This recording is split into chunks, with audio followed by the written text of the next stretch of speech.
You know, we were commenting backstage actually on how calm the music was.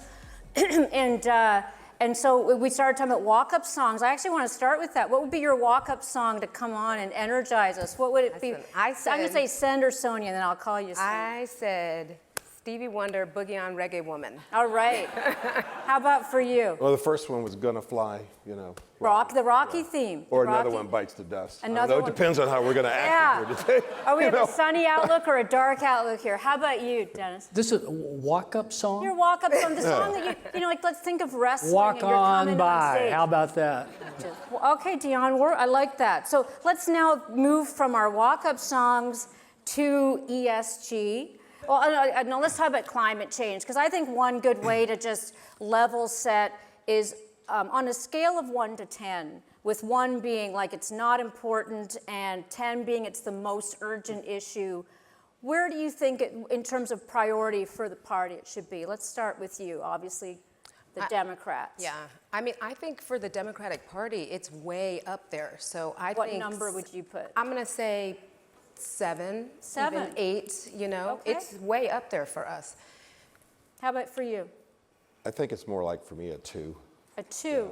Which means what? That it's just not a Well, I priority? think, I've been blessed to world travel, so I think that the U.S., if we're speaking about the U.S., is a leading edge in terms of how we govern our emissions, et cetera, based on our foreign adversaries and across the country. So obviously, I would hope a lot of our neighboring countries would adopt some of our initiatives in terms to combat that issue. And you're speaking obviously as a surrogate. You'd say if No, I'm saying President that- Trump up here, it'd be a 2. So that's Yeah, I think for me, personally, Okay. yeah, I think there's more critical issues on the domestic Okay. side and foreign, you know, our proxy wars that are going on that are Here we're taking more talking precedent. about the former Fed president over here. What would you No, say? Where do you think it ranks? I won't paint it politically. I'll just say I think climate is the defining challenge of our age. So from period. 1 to 10, where would you rank it as a priority? 9 or 10. 9 or 10. That's interesting. So the former Fed president ranks it higher The than anybody downsides, else. which are all a matter of probabilities, the downsides are devastating. You know, well, one of the things, I'm from New York, so it's a bit of a flyover state from an ad perspective. We haven't actually seen many because they just, here, of course, I've seen a lot on TV just in the space of, you know, coming here yesterday. And one of the things I'm curious about is the degree to which this is factoring into politics. And I know this was discussed yesterday, but here we have this situation with, you know, in a natural disaster, we tend to come together as a country. And right now we're seeing, you know, with Hurricane Helen, you know, this disinformation campaign. I'm gonna go to you first. You know, we've got another major storm. How is that impacting the discussions around just what's happening with, whether it's climate change or otherwise, the discussion? I mean, and this is a really important issue for us here. Obviously, Hurricane Helene devastated parts of Georgia that still don't have power. And of course, with the new one coming.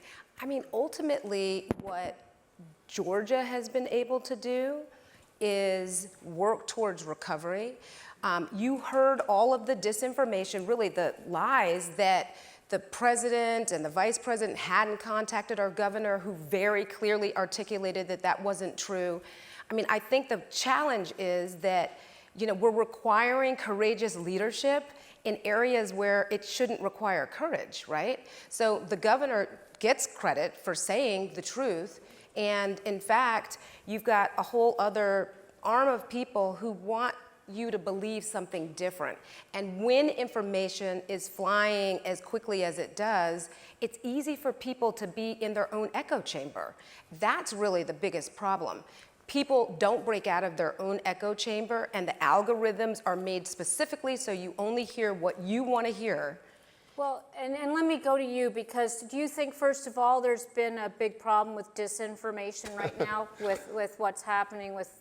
You mean the fake news? Is that what I think I'm talking specifically about I mean, you know, the situation around the handling. Well, you know, it's you know, like we said in the green room, you know, obviously the social media apparatus has perpetuated and streamlined information more, you know, quicker. But I still think it's historically has always been a partisan situation on who react fast, who whatever. And, I think, for me, respectfully, I've been through Hurricane Alicia when I lived in Houston. I've seen what happened with Katrina. Our church went there and spent a month down there helping. That's when Dennis actually came in a month after Katrina, didn't you? Yeah. Isn't that when Not after Katrina, but and let me get back. I just want to focus on the issue at hand, which is really about, this is a tight race. This happens to happen right now. It's all fair, sort of in love and war. I mean, because when you look at sort of the politicization of this, I think it gets to really how we talk about climate, how we talk about diversity. We've heard the president say things. How would you address that? Do you think it's been these are political issues, or do you feel like it's been fair how the characterization of the disaster has been handled? I think, this is one of these things where, and guys, I'm from the take care of your neighbor generation, and you're always going to have, especially during the election season, it's been going on. I think people have short memories, but at the end of the day, it's the resiliency of our ministries and our churches and our families and our community that prevail, and that's what I mainly focus on. Yeah. But I will tell you this though, and I didn't get to finish this though. I long, and some of the audience can identify this, I'm dating myself, I want the Monica Kaufmans, the Brenda Woods, I want the real journalists back, not the opinionated folks that just go up there and opinionate everything instead of just report the news. So a lot of it gets... You think it's been misreported then? I mean, Well, yeah, because I don't want to focus too much on this, but also, I think that area where you're here as a surrogate, let me go to Dennis, because, obviously, how do you think, you've seen the impact on the economy, but these have become partisan issues, issues that to some extent really should be factual, science-based, come together as a nation issues. What do you see from your perch? well, I see an immense amount of noise that should not be taken seriously. Noise in the political campaigns, and noise in general around the economy, the politicization of matters that we can be relatively certain of by looking at facts. And we just have gotten away from that. And it's not only the perpetrators, it's the receivers of the information who have gotten away from that and don't exercise discipline in listening to authorities. I know it's always tempting when we talk about diversity to immediately go to race. I think one of the areas in which business in particular has really felt the impact is actually LGBTQ+. Now, I know there's the transgender issue, but also we've seen Toyota, Harley Davidson, John Deere, a lot of them go back on their DEI policies, say that they're overtly not going to support pride parades, et cetera. Give me some sense from that, with that issue in particular, how are you thinking about that, and give us a sense of what's around the corner? I think more of that is around the corner. The thing is that it all depends on who wins, but either way, we're gonna see more of that, right? If you have a Kamala Harris as president whose administration is gonna be pushing to be much more inclusive, you're gonna still feel a pushback against that and loud voices saying this isn't right and this is why she shouldn't be president. If a Donald Trump becomes president, you will see from that administration a paring back of equity, inclusiveness, and funding of initiatives, even at the federal government department level, that would help to continue to move people forward. And then you're going to hear from my side pushback against that. To some extent, I think a lot of this conversation, particularly post-George Floyd in 2020, you saw so many businesses say, okay, this is a flashpoint moment. Let me actually embrace and move forward with these initiatives that maybe I've been dabbling in. And I don't think that we have seen that kind of activity since the civil rights movement. And so now we're... corporations step up a lot in the after way, George Floyd too, of course. That's exactly right. But now we're seeing the counter reaction to that. Is it fair, the counter reaction? From where you, and obviously I'm going to ask you, you're a businessman too. So I think that the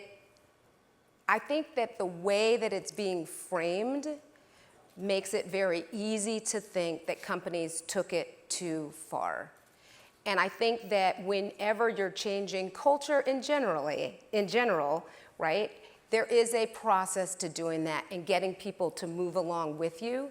And I do think that the rate of change happened so quickly that a lot of people's heads kind of spun and they couldn't really wrap their head around what was happening as quickly as the change was happening. How do you feel about this, Bruce? I think that is an issue where really there's a sense you want to be quiet right now about some of these issues, especially if you're in the corporate realm where a lot of people in these seats here, we've created sort of a real partisan divide over it. What do you Well, you know, I know some board of trustee folks in some of our Fortune 500 companies. I won't mention their names, obviously, because I do a lot of media, but I think there was good intentions, respectfully, in especially some of the bigger banks and some of the other bigger Fortune 3 and 500 companies. I think the intentions were good, but you see where it ended. And, you know, I've been in business 29 years in Atlanta, and I came here with $35, and it's been very good to me, Atlanta. Ups and downs, the financial crash of 2008, as well as the pandemic we went through. And I think that I did speak to a lot of my other employees or business owners about where I was coming today. And the philosophy was, and I speak for myself, I put all my eggs in my employees and then the customer second. And so I think that the workplace is to afford, you know, put everything you can to help your employee be successful. But the social issues, I just like them before and after the job, where they can come to work and they don't have to, they can just do their job, go home, go to their mosque, go to their temple, go to their church. Let me ask you a question, if you don't mind, because you're in this role right now, and then I want to go to Dennis to talk about this, but you are, I think you're in such a unique role where you really are the voice, President Trump. Are there moments, have there been any moments, let's take race, where you felt a disconnect yourself around, or any disappointment around his rhetoric? And I'll ask the same of you, of course. Yeah, I think for me, and I said it earlier in the room, I'm strictly a numbers man. I'm just not. But we're emotional creatures. How do you feel when it as a comes to black politics, man? I'm not. You're not? No, because I'm a community guy. Everyone that knows me in Atlanta, all the way back from our great civil rights icons here, which my family were on that side historically, that some of them are on that Montgomery bus boycott. I understand. So, how often do you talk to the president, or former president, I should say, Trump? we talk. How often would that, like, I mean, do you feel like he represents a lot of your views on race and such?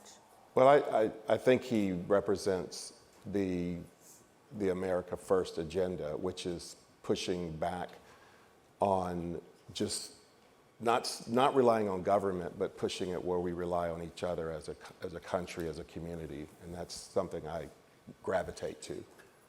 Dennis, let me ask you, in terms of where you sit, talk a little bit with, I mean, I know we're talking about ESG, DEI, but obviously the economy is the number one issue. How much are these factors going to impact the economy? It's hard for me to see that the pendulum swinging on DEI or even ESG is going to have a major impact on the macroeconomy. The macroeconomy is such an enormous social system that it's somewhat impervious to some of these pendulum swing kinds of issues and the economy is in rather good shape. I think the issues that we have to worry about are fiscal, and because there just doesn't seem to be any appetite to address the fiscal situation, and for that matter, the solutions are unpalatable and probably not going to pass muster politically. You know, so we have with some time left. I'd like you to speak to the audience right now in terms of give us both your perspective, some advice, And from where you sit, I know that you're going to, you're talking to a lot of people, going to be up for re-election. How do you think about these issues in terms of how it's both dividing people apart and where we come together? There are a lot of issues that have been politicized. And if you are an elected who's a Democrat or an elected who is a Republican, you often feel that pressure of conforming and retreating to your corners that are completely different corners and not actually coming together. I think the challenge is to have more people, and I do this, but the challenge is to have more people have the confidence to say that problem solving is more important than actually, constantly fighting. At some point, compromise has become a dirty word, much more at the federal level than I would say that's not true at every state legislature, but at the federal level, compromise has become such a dirty word. For you all in business, what I would tell you is that you already know that this kind of work is about future-proofing your business. So you can continue to do that work.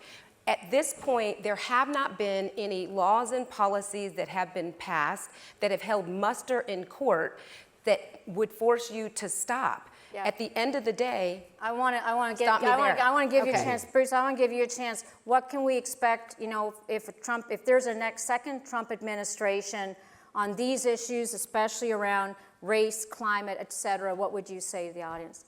Well, it's getting back to what his unfinished business was. I think it was more of putting the responsibility back to we the people, and not look at the government. And guys, I come from a generation where the leadership in your community wasn't the congressperson or the state house. It was that great preacher down the street. It was that great educator that took every dime. He took a penny, her last dollar out of her purse and bought pencils for her students. It was that man, that banker that gave you that chance on your first loan when you were 19 years old, that community and that great church. And I think that's been a part of my life for my whole life. And may I ask one question, Bruce? I'm sorry, because I know time is tight.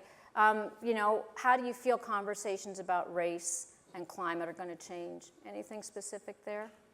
I never see it in the lens of we've had some historical issues, granted, here in Atlanta, but I think we've gotten a lot better, and we're getting better. Let me give some last word haiku almost for you. It tells me I have 7 minutes. Yeah. I just saw the timer. Yeah, let's sorry. I have 1 second. Give us a pithy phrase to close us out here. Well, I'll just make a point to the question of what's at stake in this particular election. Broadly the election, not just the presidential election, but the broad election. And that is the ability to appoint judges. Because what we've come to in our governance is the courts decide at the end of the day, and their decisions are lasting. Yep, very much so. Listen, I could talk all day. You're all fascinating. Thank you so much. Please join me in thanking our speakers.